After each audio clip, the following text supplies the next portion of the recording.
Vous voulez tout savoir sur l'agrivoltaïsme? Eh bien, je vous invite à regarder cette vidéo.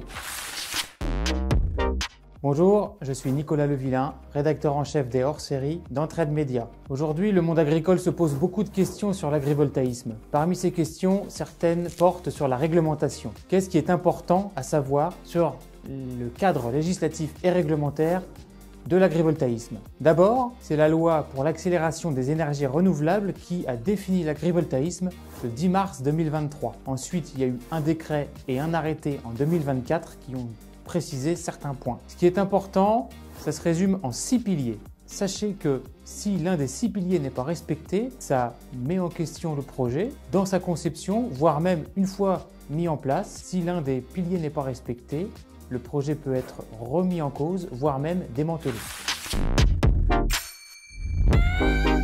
Ça concerne l'agriculteur ou les agriculteurs qui portent le volet agricole du projet. L'agriculteur doit être actif au sens de l'article 614-1 du Code rural. Si l'agriculteur cesse son activité, le projet agrivoltaïque peut fonctionner sans agriculteur actif pendant une limite de 18 mois.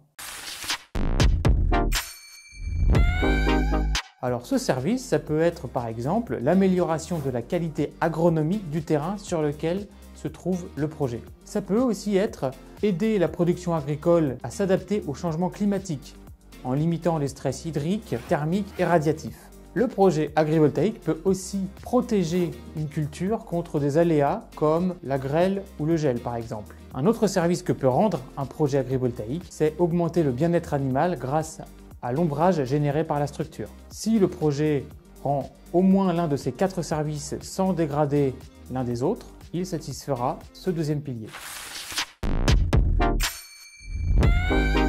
La réglementation précise ce que c'est qu'une production agricole significative. Si on parle de récolte de grains ou de biomasse fourragère, eh bien les rendements devront être supérieurs ou égaux à 90% par rapport à une zone témoin qui jouxte le projet ou par rapport à des référentiels locaux. Si le projet agrivoltaïque implique de l'élevage, du pâturage, le taux de chargement devra être supérieur ou égal à 90% par rapport à la situation initiale.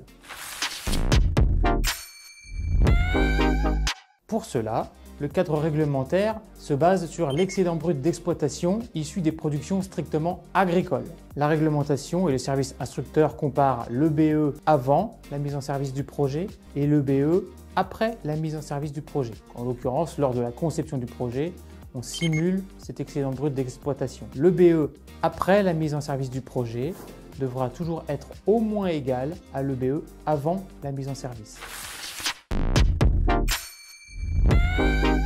L'activité principale sur la parcelle agrivoltaïque doit bien être l'agriculture. Tout ce qui est circulation d'engins agricoles ou de troupeaux doit se faire librement, avec le moins de gêne possible. La réglementation instaure certains seuils. L'emprise de la structure photovoltaïque sur la parcelle doit être inférieure ou égale à 10%. En termes de taux de couverture, il y a un seuil qui existe. Le taux de couverture doit être inférieur ou égal à 40% si le projet fait plus de 10 MW crête, ce qui équivaut à une vingtaine d'hectares. Sous 10 MW crête, le taux de couverture n'est pas réglementé. Donc on peut aller au-delà du 40%. Il faudra juste s'assurer que les rendements exigés par la réglementation peuvent eux aussi être atteints. C'est-à-dire qu'après les 40 à 50 ans d'exploitation de l'installation agrivoltaïque, l'énergéticien doit pouvoir remettre la parcelle dans son état initial. Il faut savoir que ces 6 piliers sont bien sûr évalués lors de la conception du projet par les services publics.